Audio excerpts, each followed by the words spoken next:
ప్రభునందు ప్రియులారా, ప్రియ దేవుని బిడ్డలారా, ప్రభునామములో మీకు శుభాభవందనాలు తెలియజేస్తున్నాను. ప్రియులారా, ఈరోజు మట్ల ఆదివారము లేదా మానకొమ్మల ఆదివారం మనం జరుపుకుంటున్నాము. మరి ఈరోజు సువార్త పాఠనం మత్తయి శుభవార్త 21వ అధ్యాయము 2వ వచనం నుండి 9వ వచనాల వరకు మనం చూసినట్లయితే, ఇక్కడ యేసు ప్రభు వారు 2 శిష్యులను పంపుతూ, మీ ఎదుట గ్రామానికి వెళ్ళండి, అక్కడ కట్టబడి ఉన్నటువంటి గాడిద ఒకటి కనపడుతుంది, దాన్ని మీరు విప్పు తోలుకురండి. ఎవరైనా దీనిని ఎందుకు మీరు విప్పుతున్నారంటే ప్రభు కావలసి ఉన్నదని మీరు అడగండి, వారు ఇస్తారు. మీరు విప్పుకుని దాన్ని నా ఎదుకు తోలుకురండి అని చెప్పినప్పుడు శిష్యులు అదే విధంగా వెళ్ళారు. కట్టబడి ఉన్నటువంటి గాడిదను విప్పారు, యేసు ప్రభు వద్దకు తీసుకువచ్చారు.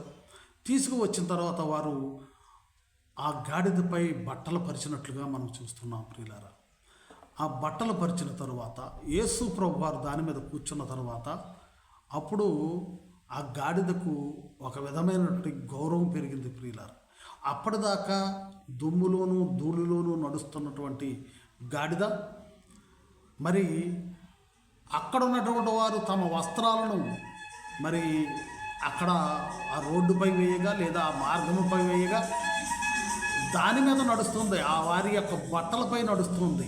దుమ్ములోను రాళ్లలోను ముండ్లలోనూ నడవలసిన గాడిద ప్రభువారు ఎప్పుడైతే కూర్చున్నారో దాని యొక్క విలువ పెరిగిపోయింది. ప్రియులారా, అది బట్టలపై నడుస్తుంది, చెట్ల కొమ్మలపై నడుస్తుంది, నెప్పేమి తగలటం లేదు.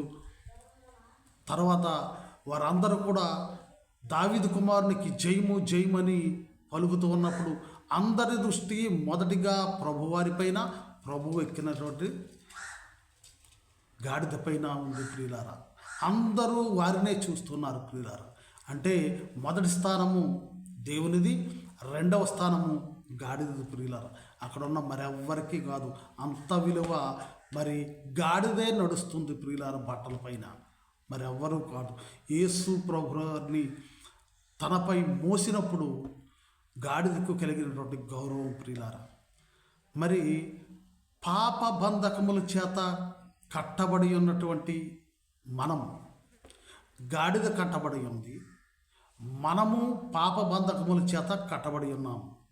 ఎలాను అంటే అనేక రకమైనటువంటి మోసాల చేత, అనేక రకమైనటువంటి అబద్ధాల చేత, మనలో ఉన్నటువంటి గర్వం, అహంకారం అనే కట్ల చేత, అసూయ అనేటువంటి కట్ల చేత, ద్వేషం అనేటువంటి కట్ల చేత, ధనవాంఛ అనేటువంటి కట్ల చేత, స్త్రీవాంఛ అనేటువంటి కట్ల చేత, మరి మద్యానికి బానిసైపోయినటువంటి కట్ల చేత, లంచాలు తీసుకునేటటువంటి మరి బంధకాల చేత, ఇటువంటి పాపపు పనులు చేస్తున్నటువంటి మనము అనేకమైనటువంటి పాపపు బంధకముల చేత కట్టబడి ఉన్నటువంటి మనలను తన సేవకుల ద్వారా పిలుచుకుంటూ ఉన్నాడు. తన వాక్కు ద్వారా నీ పాప బంధకాలం అనేటువంటి కట్లను విప్పబోతూ ఉన్నాడు. మరి ఆ గాడిద దగ్గరికి వెళ్ళినటువంటి శిష్యుడు విప్పుతూ ఉన్నప్పుడు ఆ గాడిద మరి వారిని తన్నినా లేదా కరిచినా వారు విప్పకపోయి ఉండేటువంటి వారు. అలాగని అది యేసు ప్రభు వారి వద్దకు వచ్చేటప్పుడు, అక్కడ నుంచి ఆ గ్రామం నుండి యేసు ప్రభు వారి వద్దకు వచ్చేటప్పుడు కూడా వారి వెంబడి వచ్చింది, కానీ అటు ఇటు వెళ్ళిపోయినట్లయితే ఆ గాడిదకు ఆ గౌరవము దక్కి ఉండేటట్టు కాదు. ప్రియులారా, వారితో విప్పించుకుంది, వారితో పాటుగా ప్రభు దగ్గరికి వచ్చింది. మరి ప్రభువారిని తన మీదకు మరి కూర్చోబెట్టుకున్నప్పుడు దానికి ఎనలేని గౌరవం వచ్చింది. ప్రియులారా, అలాగే పాప బంధకముల చేత నిండినటువంటి మనము దేవుని యొక్క సేవకులను గౌరవించి వారు చెప్పేటటువంటి వాక్యాన్ని అనుసరించి దేవుని సన్నిధికి వచ్చి దేవుణ్ణి మనలో నిలుపుకున్నట్లయితే మనకును ఆ గాడిదకు కలిగినటువంటి గౌరవము, ఎనలేని గౌరవము మనకు వస్తుంది. ప్రభు తర్వాత నీ మీదే అందరి దృష్టి ఆకర్షింపబడుతుంది. గాడిదకు కలిగిన గౌరవము నీకు కలుగుతుంది. ప్రియులారా, అయితే ఆ రోజు యేసు ప్రభు వారు ఉన్నారు, గాడిదపై ఎక్కించుకున్న గాడిద యేసు ప్రభువారిని కూర్చోబెట్టుకుంది. మరి ఈరోజు మనము దేవుని యొక్క సేవకుల ద్వారా దేవుడు పంపాడు, దేవుని సేవకుల ద్వారా మనము దేవుని సన్నిధికి వచ్చాము. అయితే దేవుణ్ణి మరి గాడిద కూర్చుండబెట్టుకున్నట్లుగా మనము కూడా కూర్చుండబెట్టుకోవాలి కదా అనేది ఒక ప్రశ్న. అయితే దేవుణ్ణి మనపై కూర్చుండబెట్టుకోవటం అనంటే దేవుణ్ణి మనలో ఉంచుకుంటా.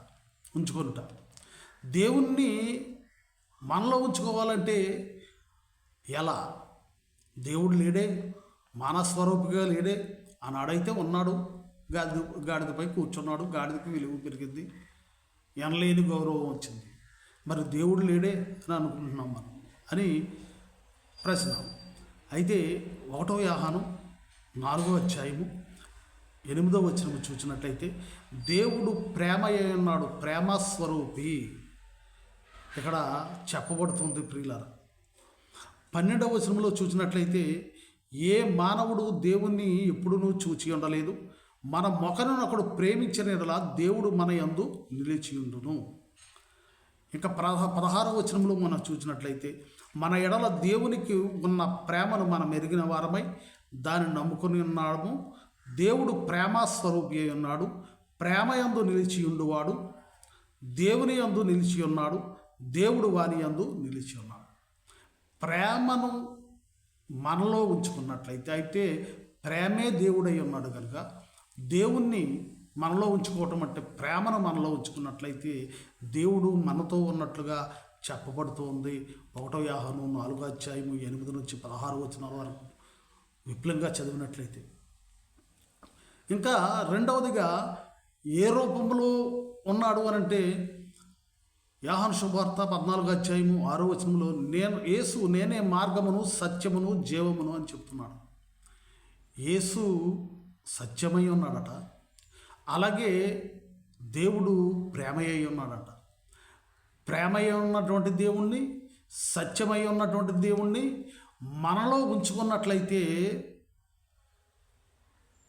దేవుడి మనలో ఉన్నప్పుడు గాడిద మీద ప్రభువారు కూర్చుండినప్పుడు గాడిదకు ఏ విధమైన గౌరవము కలిగిందో అదే గౌరవము మనకును వసగబడుతుంది. దేవుడు ప్రేమయ్య ఉన్నాడు, దేవుడు సత్యమై ఉన్నాడు కనుక ఆ సత్యము ప్రేమ అయి ఉన్నటువంటి దేవుణ్ణి మనలో ఉంచుకోవాలి ప్రియులారా. యేసు ప్రభువారి దగ్గరకు వచ్చిన తోడనే దానికి గౌరవం రాలేదు. యేసు ప్రభువారిని కూర్చుండబెట్టుకుంటేనే దానికి గౌరవం వచ్చింది. యేసు ప్రభువారి దగ్గరికి రావటం అంటే ప్రార్థనకు వస్తేనే కాదు, దేవుణ్ణి మనలో ఉంచుకోవాలి. దేవుణ్ణి మనలో ఉంచుకోవాలంటే దేవుని స్వరూపమై ఉన్నాడు, ప్రేమ స్వరూపమై ఉన్నాడు కనుక, అలాగే సత్యమై ఉన్నాడు కనుక ప్రేమ సత్యాలను నీలో నాలో ఉంచుకున్నట్లయితే మరి దేవుడు మనలో ఉన్నట్టు ప్రియులారా. అందుకనే పౌలు గారు అంటాడు 26వ వచనం అపొస్తలుల కార్యాలు 26:25 అంటాడు, అందుకు పౌలు ఇట్లనను, మహాఘనత వచ్చిన ఫేస్తు నేను వెర్రివాడను కాను కానీ సత్యమును స్వస్థబుద్ధియు గల మాటలనే చెప్పుచున్నానని పౌలు గారు అంటున్నాడు ప్రియులారా. ఇంకా అలాగే 1 కొరింథీ 13వ అధ్యాయము 1 నుంచి 6 వచనాలు చూసినట్లయితే ప్రేమ ఉండాలి మనలో. ప్రేమ లేని వాడిపై అయితే వ్యర్థుడని పౌలు గారు చెప్తున్నాడు. ప్రేమలో మరి శాంతం ఉంటుందంట, అమర్యాదగా నడవదంట, స్వప్రయోజనము చూసుకోదంట, కోప్పడదంట, అహంకారం ఉండదంట. అలాగే దుర్నీతి 6వ వచనము దుర్నీతి విషయమై సంతోషపడక సత్యమునందు సంతోషించును అని చెప్తున్నాడు. ప్రేమ సత్యమునందు సంతోషిస్తున్నాడు. ప్రేమ సత్యాలు దేవుడై ఉన్నాడు గనక, ప్రేమ దేవుడై ఉన్నాడు గనక ఆ సత్యమందు దేవుడు సంతోషిస్తాడు అని, ప్రేమ సత్యాలు మనలో ఉంటే దేవుడు సంతోషిస్తాడని చెప్తున్నాడు. ప్రేమ సత్యము మనలో ఉండాలి అంటే ఏం కావాలి అని అంటే యోహాను శుభవార్త 17వ అధ్యాయం 15వ వచనంలో నీ వాక్యమే సత్యము అని చెప్పబడుతుంది ప్రియులారా. దేవుని యొక్క వాక్యమే సత్యం అంట ప్రియులారా. అది దేవుని వాక్యము సత్యము అని అంటావేంటి అని అంటే ప్రకటన గ్రంథము మనము చూసినట్లయితే 19వ అధ్యాయము 11 నుంచి 13 వచనాల వరకు చూసినట్లయితే, మరియు పరలోకము తెరవబడి ఉండుట చూచిని, అప్పుడు అదిగో తెల్లని గుర్రం ఒకటి కనబడను, దాని మీద కూర్చుంటున్నవాడు నమ్మకమైన వాడు, సత్యవంతుడు అను నామము కలవాడు. ఇంకా క్రింది వచనాల్లో చూసినట్లయితే 12వ వచనము, ఆయన నేత్రములు అగ్నిజాలం వంటివి, ఆయన శిరస్సు మీద అనేక కిరీటములుండును, వ్రాయబడిన యొక్క నామము ఆయనకు కలదు, అది ఆయనకే కానీ మరి ఎవరికి తెలియదు. 13వ వచనం, రక్తములో ముంచబడిన వస్త్రం ఆయన ధరించుకుని ఉండును, మరియు దేవుని వాక్యము అను నామము ఆయనకు పెట్టబడి ఉన్నది. యేసు ప్రభు వారికంట మరి సత్యవంతుడనే పేరు, ప్రేమమయుడు అని ఉన్నాడు. ఆయన పేరు, ఇంకో పేరు వాక్యమై, దేవుని వాక్యము అను నామము ఆయనకు పెట్టబడి ఉన్నది అని చెప్తున్నాడు. అలాగే యోహాను 17లో కూడా నీ వాక్యమే సత్యం అని చెప్తున్నాడు. అందుకనే ఆది యందు వాక్యం ఉండెను, యోహాను సువార్త 1వ అధ్యాయము, ఆది యందు వాక్యం ఉండెను, వాక్యం దేవుని యొద్ద ఉండెను, ఆ దేవుడు శరీరధారి అయి మన మధ్య కృపా సత్య సంపూర్ణుడుగా నివసించెను అని చెప్పబడుతుంది. దేవుని యొక్క వాక్యము నీలో నాలో ఉంటే దేవుడు మనలో ఉన్నట్టు. దేవుని వాక్యము మనలో ఉంటే సత్య ప్రేమలు, దేవునికి ప్రతిరూపాలైనటువంటి దేవుడు దేవుడు వాక్యం అన్నాడు. ఆ వాక్యము మనలో ఉంటే వాక్యమునకు దేవునికి ప్రతిరూపమైనటువంటి దేవుడే వాక్యము, వాక్యానికి దేవునికి ప్రతిరూపమైనటువంటి ప్రేమ సత్యములు మనలో ఉంటాయి. వాక్యము మనలో ఉండాలి అంటే దేవుడు మనలో ఉండాలి. వాక్యము మనలో ఉన్నప్పుడు ప్రేమ సత్యాలు మనలో ఉంటాయి.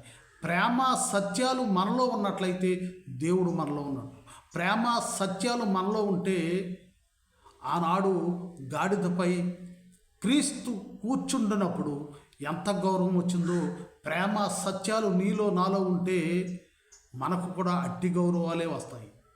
ఎందుకు వస్తాయ్యా? ప్రేమ సత్యము మనలో ఉంటే దేవుడు మనలో ఉన్నట్టు అంటావు. మనకి ఏదైనా కలిసి వస్తేనే కదా మనం చేసేది. మనకేం కలిసి వస్తుంది? ప్రేమ సత్యం మనలో ఉన్నట్లయితే అనేది మనం ఒకసారి చూసినట్లయితే యోహాను శుభవార్త 2వ యోహాను 1వ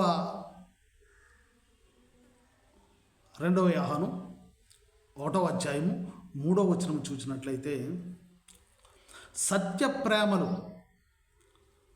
మన యందుండగా తండ్రి అయిన దేవుని యొద్ద నుండి, తండ్రి యొక్క కుమారుడు క్రీస్తు యొద్ద నుండి కృపా కనికరము సమాధానము మనకు తోడదు.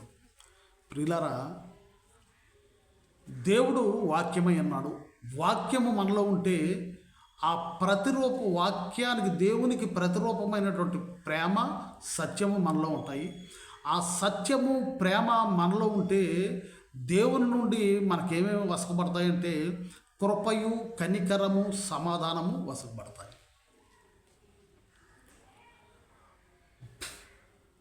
గాడిదపై క్రీస్తు కూర్చుండినప్పుడు కలిగిన గౌరవము,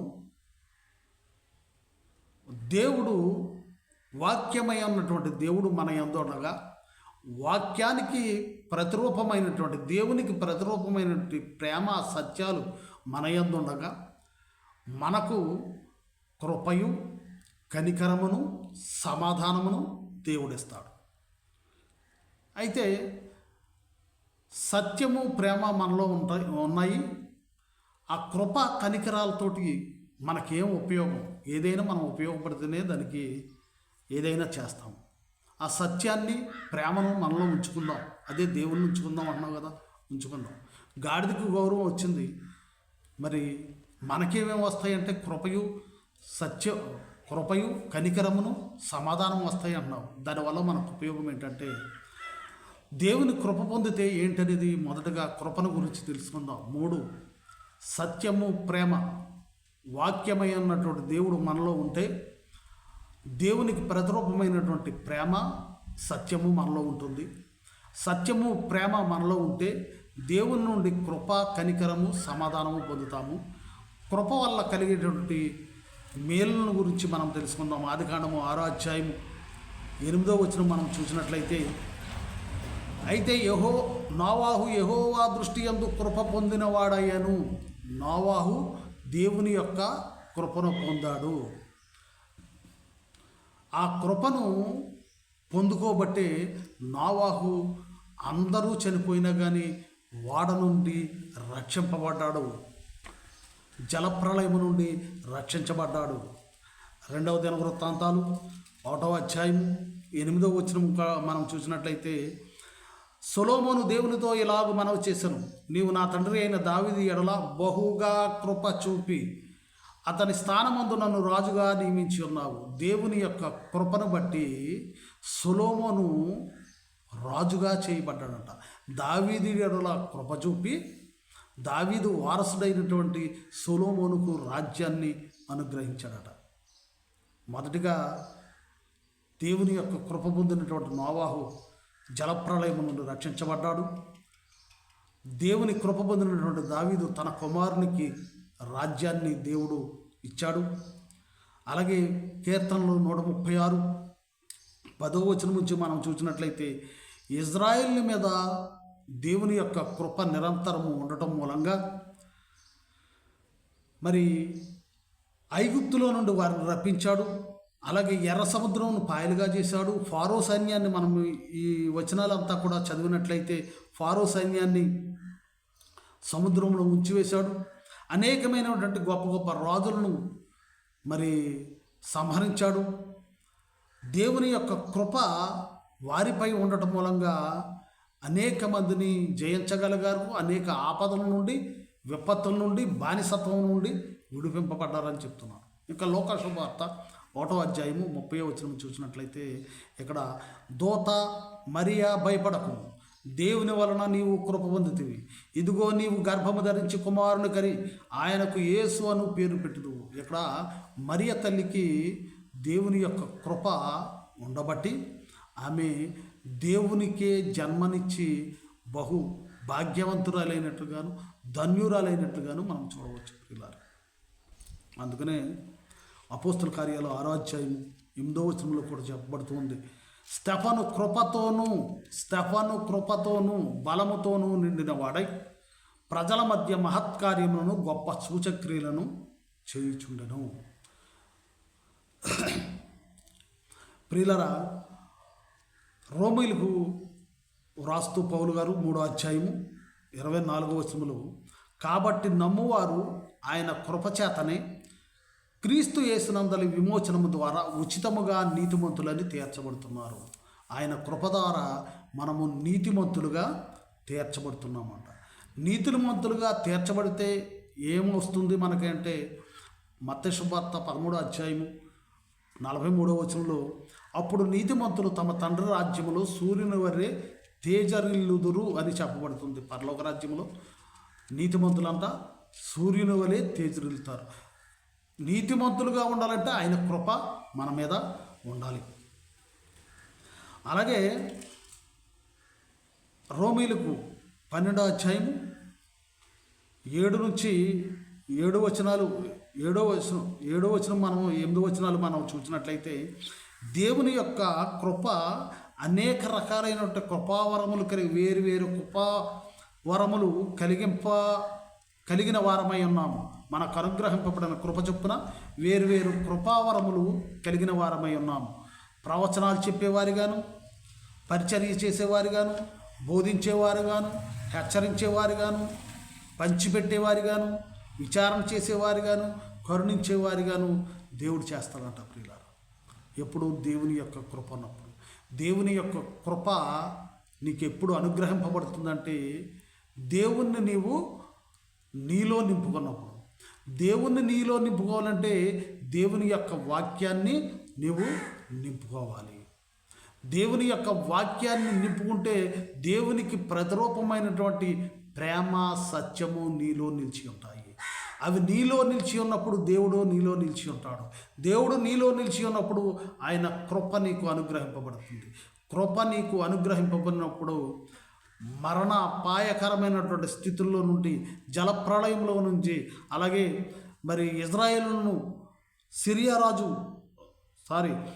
దావీదు మీద కృప చూపినట్లుగా, రాజ్యాధికారాన్ని ఇచ్చినట్లుగా, మరి దేవుడే మరియ తల్లికి తన కృప ద్వారా మరి దేవుడే జన్మించినట్లుగా ఈ విధమైనటువంటి ఆశీర్వాదాలు, బహుమానాలు నీతిమంతులుగా తీర్చబడటమును, అలాగే పంచిపెట్టేవారిగా, విచారణ చేసేవారిగా, మరి హెచ్చరించేవారిగా, బోధించేవారిగా, పరిచయం చేసేవారిగా మరి ఆయన కృపావరాలు ఇస్తాడని దేవుని వాక్యం సెలవిస్తుంది ప్రియులారా.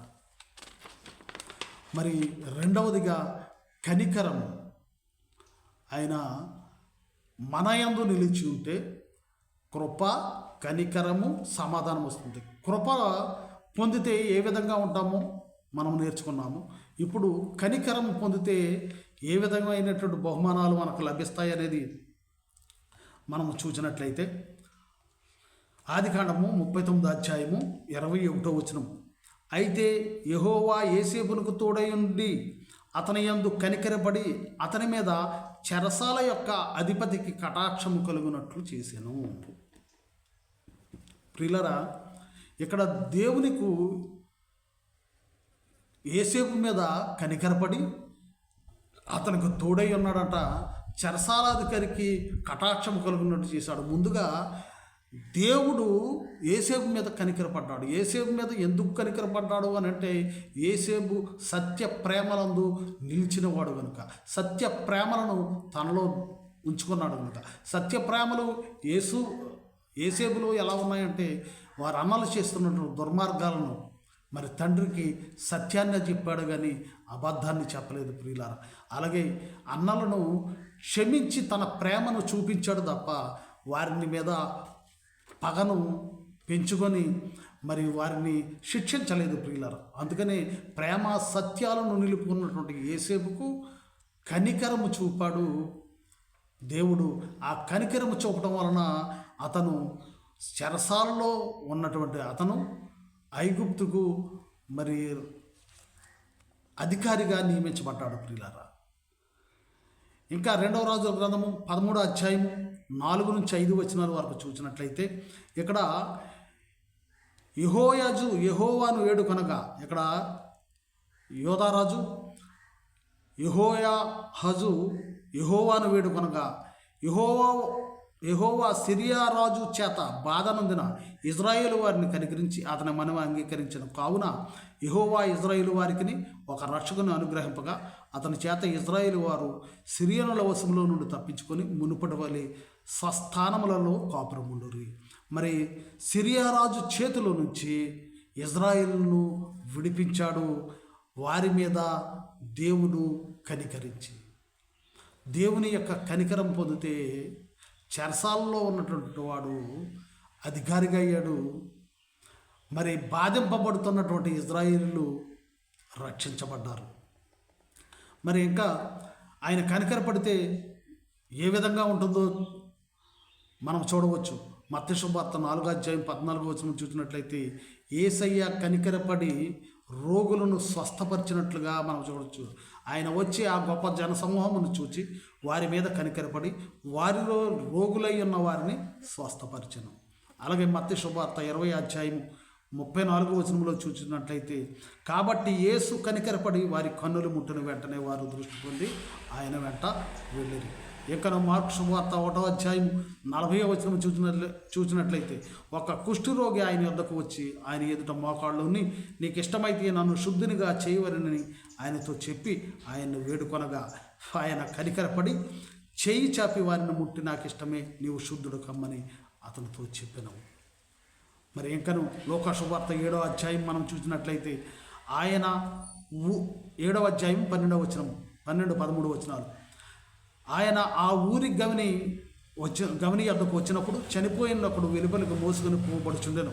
అతని తల్లికి అతనికి ఒకడి కుమారుడు, ఆమె విధవరాలు. ఆ ఊరి జనులు అనేకులు ఆమెతో కూడా ఉండరి. ప్రభు ఆమెను చూచి ఆమె యందు కనికరపడి ఏడవద్దని ఆమెతో చెప్పి పాడిని ముట్టగా మోయిచున్నవారు నిలిచిరి. ఆయన చిన్నవాడా లెమ్మని నీతో చెప్పుచున్నాను అనగా చనిపోయిన వాడు లేచి కూర్చుండి మాట్లాడసాగినం.